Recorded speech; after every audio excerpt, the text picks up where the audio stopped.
വിളിച്ചിന് ഇപ്പോൾ നവംബർ 2 വിളിച്ചു. മോനെന്താ പറഞ്ഞത് അവസാനം വിളിച്ചപ്പോൾ? അന്ന് ഇവിടെ മീറ്റിംഗ് നടക്കുന്നവൻ അങ്ങനെ അറിഞ്ഞിരിക്കും. അവിടെയൊക്കെ നടക്കുന്നുണ്ടല്ലോ അമ്മ.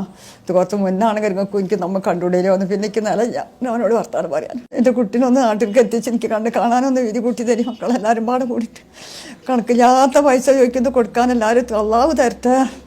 ആരെ കയ്യിലുണ്ടാവില്ലല്ലോ അത്രയും കോടി കണക്കിന് പൈസ കൊടുക്കാൻ.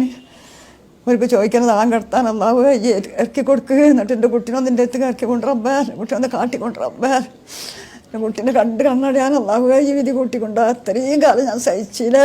2 ദിവസം നമുക്ക് നമ്മുടെ ഉമ്മയെ കാണാതിരിക്കാൻ സാധിക്കില്ല. 18 വർഷമായിട്ട് ഉമ്മയെ കാണാതെ ഒരു മകൻ ജയിലിൽ കിടക്കുക. ആ 18 വർഷമായിട്ട് തന്റെ മകനെ കാണാതെ ഉമ്മ ഇവിടെ ഇങ്ങനെ ഇരിക്കുകയാണ്. തന്റെ മകനെ മോചിപ്പിക്കാൻ 34 കോടി രൂപ ആവശ്യപ്പെടുമ്പോ സാധുവായിട്ടുള്ള ഈ ഉമ്മാക്ക് കരഞ്ഞ് നിങ്ങളുടെ മുന്നിൽ കൈ നീട്ടല്ലാതെ വേറെ